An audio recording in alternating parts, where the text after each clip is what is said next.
Hello, അപ്പോൾ this is day 2 of Kochi travel vlog. അങ്ങനെ നമ്മൾ രണ്ടാമത്തെ ദിവസം എണീക്കുമ്പോൾ മുഖത്തൊന്നും ചെയ്തിട്ടില്ല. കാരണം എന്താണെന്ന് വെച്ചാൽ നമ്മൾ എന്തായാലും അവിടെ പോയിട്ട് മേക്കപ്പ് ഇടാനാണല്ലോ പോകുന്നത്. ഇന്നലെ തന്നെ ഡ്രസ്സ് പാക്ക് ചെയ്ത് കുളിച്ചൊരുങ്ങി എല്ലാതും ചെയ്തത് കൊണ്ട് നമ്മൾ രാവിലെ എണീച്ച ഉടനെ തന്നെ പല്ലിച്ചിട്ട് പോയത് ഹൈവേ ഗാർഡനിലേക്കാണ്. അതാണ് നമ്മുടെ ഡെസ്റ്റിനേഷൻ. അവിടെ പോയ ഉടനെ ഈ സാധനം കയ്യിൽ കെട്ടാൻ തന്നു. ട്രിവാൻഡ്രം ഫീസ്റ്റേഴ്സ്. അങ്ങനെ ഈ സാധനം കയ്യിൽ കിട്ടിയതുകൊണ്ട് 1 മണിക്കൂറോളം അവിടെ നിന്നതിന് ശേഷം ഞങ്ങൾ ഉള്ളിൽ കയറിയപ്പോൾ അവിടെ കണ്ടത് ഓൾറെഡി പരിപാടിയൊക്കെ തുടങ്ങിയിട്ടുണ്ടായിരുന്നു. ബാക്ക് സ്റ്റേജ് സിനേറിയോസ് ആണ് നിങ്ങളിപ്പോൾ കണ്ടുകൊണ്ടിരിക്കുന്നത്. ഇതിൽ നമ്മുടെ സൈഡിൽ നിൽക്കുന്ന കുറച്ച് ചേട്ടന്മാരും ആൻഡ് ഓൾസോ നയന ചേച്ചി ആൻഡ് നമ്മുടെ ആരതി. ഗ്രീൻ റൂമിൽ കുറേ നേരം വെയിറ്റ് ചെയ്യേണ്ടി വന്നു. കാരണം മേക്കപ്പും കോസ്റ്റ്യൂം ഇടലും ഒക്കെ തുടങ്ങി കുറച്ച് വൈകി. ആദ്യം തന്നെ കോസ്റ്റ്യൂം ഒക്കെ ഇട്ടിട്ട് മേക്കപ്പ് ഇടാൻ പോയപ്പോൾ ഞാൻ ഫസ്റ്റ് ചെയ്ത കാര്യം എന്താണെന്ന് വെച്ചാൽ കരയിലായിരുന്നു. കാരണം വേറൊന്നുമല്ല, ഞാൻ ഫസ്റ്റ് ടൈമാണ് കണ്ണിൽ ലെൻസ് വെക്കുന്നത്. ഇതാണ് ഹിബി ഞാൻ ഫസ്റ്റ് കണ്ടപ്പോൾ തന്നെ നല്ല കമ്പനിയായി. She is my makeup girl for the day. അങ്ങനെ ഹിബയും ഞാനും ആരതിയും കൂടെ കുറെ അങ്ങോട്ടും ഇങ്ങോട്ടും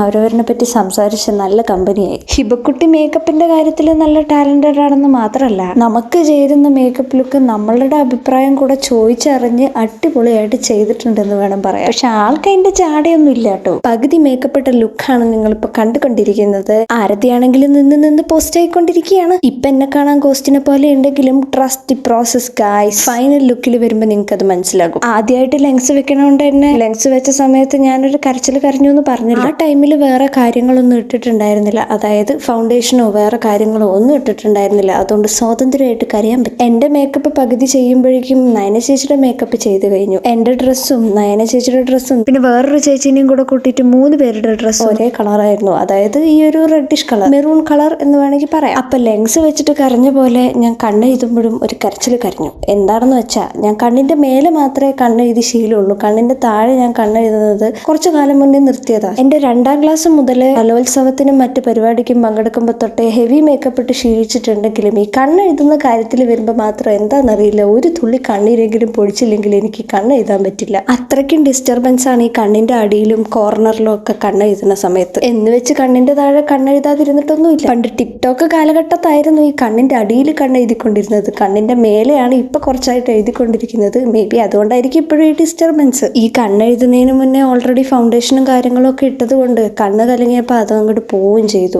ആ സമയത്തൊക്കെ ഹിബക്കുട്ടി ക്ഷമയോടെ അത് ടച്ചപ്പ് ചെയ്ത് തന്നു. ആ ചേച്ചിയുടെ ഒരു റിവ്യൂ ഇടണം നിന്നെ മേക്കപ്പ് ചെയ്ത് തന്നതിന്.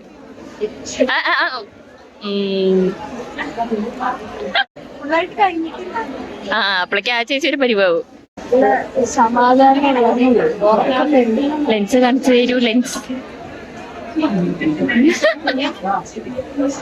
അങ്ങനെ മേക്കപ്പ് ഒക്കെ കഴിഞ്ഞപ്പോഴേക്കും ഉച്ചയായപ്പോൾ ഉച്ചയ്ക്ക് ഞങ്ങൾ 3 പേരും കൂടെ 2 ചിക്കൻ ബിരിയാണി ഓർഡർ ചെയ്ത് കഴിച്ചു. അങ്ങനെ ഡ്രസ്സിനനുസരിച്ചിട്ടുള്ള നെയിൽ പോളിഷും കാര്യങ്ങളൊക്കെ ആരതി ഇട്ട് തന്നതിന് ശേഷം ഹെയർ ചെയ്യാനായിരുന്നു പോയിട്ടുണ്ടായിരുന്നത്. അങ്ങനെ ഹെയർ ചെയ്തുകൊണ്ടിരിക്കുമ്പോൾ അതിന്റെ വയറ് കവിളിൽ തട്ടിയിട്ട് അവിടുത്തെ മേക്കപ്പ് പോയാലോ എന്നുള്ളത് കൊണ്ടാണ് ഈ വിഷ്ണു ചക്രം പിടിച്ചിരിക്കുന്ന പോലെ ഈ പിടിച്ചു വെച്ചിരിക്കുന്നത്. പിന്നെ സ്റ്റേജിൽ കയറുന്നതിന് മുന്നേ ആയിട്ട് ഡ്രസ്സ് കുറച്ചും കൂടെ ബ്യൂട്ടിഫുൾ ആക്കാൻ വേണ്ടിയിട്ട് ആരതി ഒരു സൂത്രപ്പണി ചെയ്തു തന്നു. അതായത് ഈ ബോഡിക്കോണിന്റെ കൂടെ ഒരു ഷോൾ ഉണ്ടായിരുന്നു. ആ ഷോൾ ബാക്കിലേക്കായിരുന്നു ഇട്ട് തന്നിട്ടുണ്ടായിരുന്നത്. പക്ഷെ ആൾക്കത് കണ്ടപ്പോൾ എന്തോ ഒരു ടച്ചപ്പ് ചെയ്യാനുണ്ടെന്ന് തോന്നിയത് കൊണ്ടാവണം ഞാൻ ഇപ്പൊ ശരിയാക്കി തരാടി എന്ന് പറഞ്ഞിട്ട് ടച്ചപ്പ് ചെയ്യാൻ തുടങ്ങിയതാണ്. പിന്നെ ആളൊരു സ്റ്റൈലിസ്റ്റ് ആയതുകൊണ്ട് ചെയ്തു വന്നപ്പോൾ ബാക്കിലെ ഫ്രണ്ടിലൊക്കെ അടിപൊളിയായി. Time for fit check.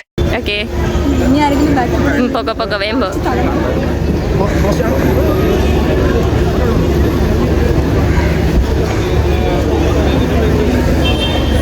അങ്ങനെ ഫൈനലി ഞങ്ങൾ എല്ലാവരും സ്റ്റേജിൽ കയറി. ഇതിൽ 4ാമത്തേതായിട്ട് നടന്നു വരുന്നതാണ് ഞാനും പിന്നെ ബാക്കി 4 പേരും ഉൾപ്പെടെ 5 ലേഡീസും പിന്നെ ഉള്ളത് 3 കിഡ്സും ആയിരുന്നു. സ്റ്റേജിന്റെ ബാക്കിൽ നിന്ന് ഒരേ നെർവസ്നെസ്സും കാര്യങ്ങളും ഒക്കെ ആയിരുന്നെങ്കിലും സ്റ്റേജിൽ കയറിയപ്പോൾ അത് എക്സൈറ്റ്മെന്റ് ആയിട്ട് മാറി. പിന്നെ അങ്ങോട്ട് ആ ഒരു മൊമെന്റ് എൻജോയ് ചെയ്തിട്ട് അങ്ങോട്ട് അനുഭവിക്കുകയായിരുന്നു. ഓൺ സ്റ്റേജിൽ നിൽക്കുമ്പോൾ കിട്ടിയ ആ ഒരു ഫീൽ അത് അടിപൊളിയായിരുന്നു. ചെറിയ കാര്യങ്ങളാണെങ്കിലും നമ്മൾ അത്രയ്ക്കും ഇഷ്ടപ്പെട്ട് ചെയ്യുന്ന കാര്യങ്ങളാണെങ്കിലും അതിന്ന് കിട്ടുന്ന സന്തോഷം വേറെ ഒന്നിനും കിട്ടൂല. ഫ്രണ്ടിൽ നടന്നു പോകുന്ന കിഡ് സെക്ഷനിലുള്ള 3 ഗേൾസ് അത്യാവശ്യം നല്ല എക്സ്പീരിയൻസും റാമ്പ് വാക്കിൽ നല്ല ട്രെയിനിങ്ങും കിട്ടിയ കുട്ടികളാണെന്ന് കണ്ടാൽ തന്നെ നമുക്ക് മനസ്സിലാവും. തീരെ ചെറിയ കുട്ടികളാണ്, അല്ലെങ്കിൽ ഒരുപാട് പ്രായമായി. ഇനിയിപ്പൊക്കെ എൻ്റെ ഡ്രീംസ് ഒക്കെ ഞാൻ എങ്ങനെ അച്ചീവ് ചെയ്യുമെന്ന് വിചാരിക്കുന്നവരോട് എനിക്ക് ഒന്നേ പറയാനുള്ളൂ, ഡ്രീം അച്ചീവ് ചെയ്യാൻ അങ്ങനെ പ്രായപരിധിയോ കാര്യങ്ങളോ ഒന്നുമില്ല. തീരെ ചെറുതാ അല്ലെങ്കിൽ ഞാൻ ഒരുപാട് പ്രായമുള്ള ആളാ എന്നൊക്കെ പറഞ്ഞ് ഡ്രീം അച്ചീവ് ചെയ്യാൻ അങ്ങനെ വലിയ പ്രായമൊന്നുമില്ല. ഡ്രീം അച്ചീവ് ചെയ്യണം ചെയ്യണമെന്ന് വിചാരിച്ചാൽ മാത്രം മതി. അതിപ്പോൾ എന്ത് ഡ്രീം ആയാലും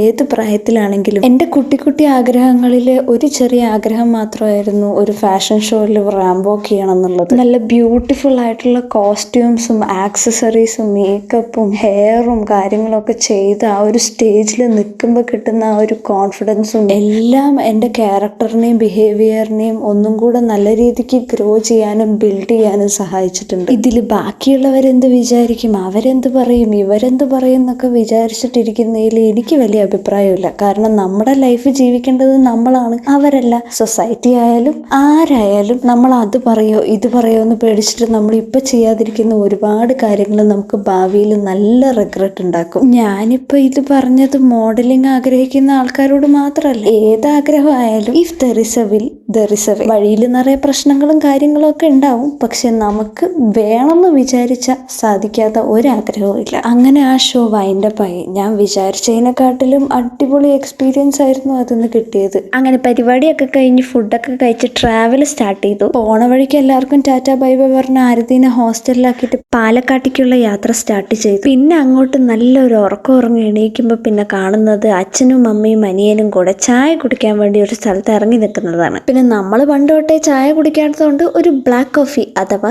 കട്ടൻ കാപ്പി ഓർഡർ ചെയ്തു. മെയിൻ റോഡിന്റെ വഴിയോരത്തുണ്ടായിരുന്ന KGN ടീ ടൈം എന്ന് പറഞ്ഞിട്ടുള്ള ഒരു കടയിലാണ് കയറിയത്. അങ്ങനെ ചൂട് കട്ടൻ കാപ്പി കാറിലിരുന്ന് കുടിച്ച് ബാക്കിയുള്ളവരൊക്കെ ചായ പുറത്തുനിന്നും കുടിച്ചു. പിന്നെ അങ്ങോട്ട് ദീർഘമായ ഒരു ഉറക്കമായിരുന്നു പാലക്കാട് എത്തുന്നത് വരെ. അങ്ങനെ ഉറങ്ങി എണീച്ച അവസാനം പാലക്കാട് നമ്മൾ എത്തി. അന്നേ ദിവസം രാവിലെ തൊട്ട് വൈകുന്നേരം വരെ ഉണ്ടായിരുന്ന ആ ഒരു എക്സ്പീരിയൻസും കാര്യങ്ങളും കൊണ്ടൊക്കെ നല്ല ക്ഷീണത്തിലായിരുന്നു. നല്ല ക്ഷീണം ഉണ്ടായിരുന്നത് കൊണ്ട് അവിടെ നിന്ന് മേക്കപ്പ് പോലും കഴുകാണ്ടാണ് കാറി കയറി ഇരുന്നത്. എന്നിട്ട് വീട്ടിൽ പോയ ഉടനെ മേക്കപ്പ് ഒക്കെ കഴുകി ഒന്ന് ഫ്രഷായി. അങ്ങനെ കൊച്ചി ട്രാവൽ വ്ളോഗ് ഇവിടെ അവസാനിക്കുകയാണ്. ഇനി അടുത്ത വീഡിയോ ആയിട്ട് വരുന്നവരെ ഓക്കെ ബൈ ബൈ.